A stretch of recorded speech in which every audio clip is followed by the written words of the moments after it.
अस्सलाम वालेकुम बच्चों, आज हम पढ़ने जा रहे हैं पेप्टाइड लिंकेज क्या होता है। पेप्टाइड लिंकेज हम जानते हैं कि प्रोटीन जो है अमाइनो एसिड्स की बॉन्ड बनाने से बनती है। जब when amino acids link together then protein molecule is form. तो अब अमीनो एसिड्स जो है वो कैसे लिंकेज उनकी होती है, कैसे वो बनते हैं, वो मैं यहाँ पर बनाने लगा हूँ।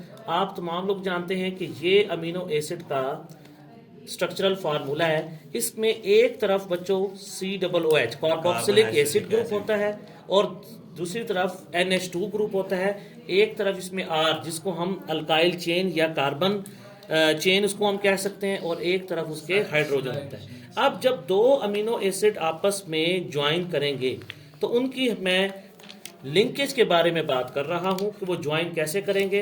बेटा सेकंड जो अमीनो एसिड है उसको भी मैं लिखने लगा हूं यहाँ पर NH2 CrH एंड COOH। अगर ये जो सेकंड जो अमीनो एसिड है इसके H को मैं अगर ऐसे लिख दूं तो बच्चों कोई मसला तो नहीं। अगर हम इस H को ऐसे लिख दें, अगर इस H को हम ऐसे लिख दें, होगा ये कि इस एक अमीनो एसिड के अमीनो ग्रुप से H and second amino acid का जो कार्बोक्सिलिक एसिड है इसका OH, ये दोनों आपस में बच्चों क्या करेंगे, लिंक बनाएंगे और वाटर मॉलिक्यूल यहां से रिमूव हो जाएगा। This is the water molecule which remove from these amino acids. और किस तरह बनेगा, एक अमीनो एसिड का hydrogen and second amino acid के कार्बोक्सिलिक एसिड का OH, ये रिमूव करेंगे। अच्छा, अब इसकी हम फर्दर इक्वेशन हम फॉर्मेट बनाएंगे कि इक्वेशन कैसे बनेगी। मैं बच्चों इस अमीनो एसिड का यहाँ पर उसी तरह लिखने लगा हूँ। ये NH2 ग्रुप वैसा ही है, R ग्रुप, H और C। अब बच्चों ये जो CO है इसको मैं ओपन फॉर्म में लिख रहा हूँ C डबल बॉन्ड O। और नेक्स्ट आप देखें OH और H चूंकि निकल सके थे, अब इस कार्बन का डायरेक्टली जो बॉन्ड बनेगा वो इस नाइट्रोजन के साथ बन रहा है। इस कार्बन का जो डायरेक्टली बॉन्ड बन रहा है वो नाइट्रोजन के साथ बन रहा है। और आगे भी मॉलिक्यूल में एज सच जो मॉलिक्यूल था उसको वैसा का वैसा मैं लिख रहा हूँ।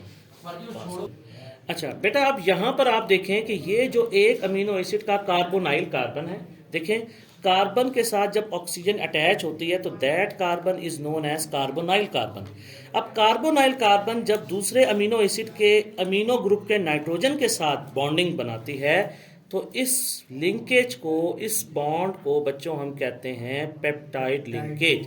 इस बॉन्ड को बेटा, इस लिंकेज को हम क्या कहेंगे, दिस इज पेप्टाइड लिंकेज। और ये देखें अब मैं इस पर पेप्टाइड लिंकेज लिख भी रहा हूं, पेप्टाइड लिंकेज। यहाँ पर 2-3 क्वेश्चंस जो SLO बेस्ड क्वेश्चन है जो फेडरल बोर्ड एग्जाम में भी आ जाते हैं। बुक में ये जो एक मॉलिक्यूल है जो 2 अमीनो एसिड से बना है बेटा, इस मॉलिक्यूल को हम कहते हैं डाईपेप्टाइड। इस मॉलिक्यूल को क्या कहते हैं, ये बच्चों डाईपेप्टाइड है। तो अब यहाँ पर 2-3 क्वेश्चन इरेज होते हैं।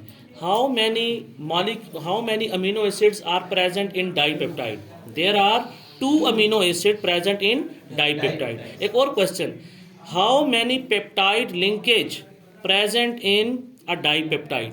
अब आप देखें डाईपेप्टाइड में एक पेप्टाइड लिंकेज यहाँ पर ये मौजूद है। इसी तरह क्वेश्चन बन सकता है, अगर मैं बात करूं बेटा ट्राईपेप्टाइड की बात करूं तो ट्राईपेप्टाइड में 3 अमीनो एसिड्स उसके साथ लिंक है, इसके साथ यहाँ पर एक और अमीनो एसिड लिंक हो जाएगा तो ये ट्राईपेप्टाइड बन जाएगा। तो ट्राईपेप्टाइड में कितने पेप्टाइड लिंकेज होंगे, 2 पेप्टाइड लिंकेज होंगे, लेकिन अमीनो एसिड मॉलिक्यूल कितने होंगे, 3 अमीनो एसिड्स मॉलिक्यूल होंगे। तो बेटा ये आज हमारा आज का कि पेप्टाइड लिंकेज बनता कैसे है। पेप्टाइड लिंकेज के बनने में एक और चीज़ बेटा जो रह गई है वो ये कि इसमें वाटर मॉलिक्यूल भी रिमूव होता है। This is the water molecule which is formed when 2 amino acids combine together. अच्छा बेटा कोई क्वेश्चन, सर जी ट्राईपेप्टाइड अगर मॉलिक्यूल बनेगा तो H2O एक ही रहेगा 2।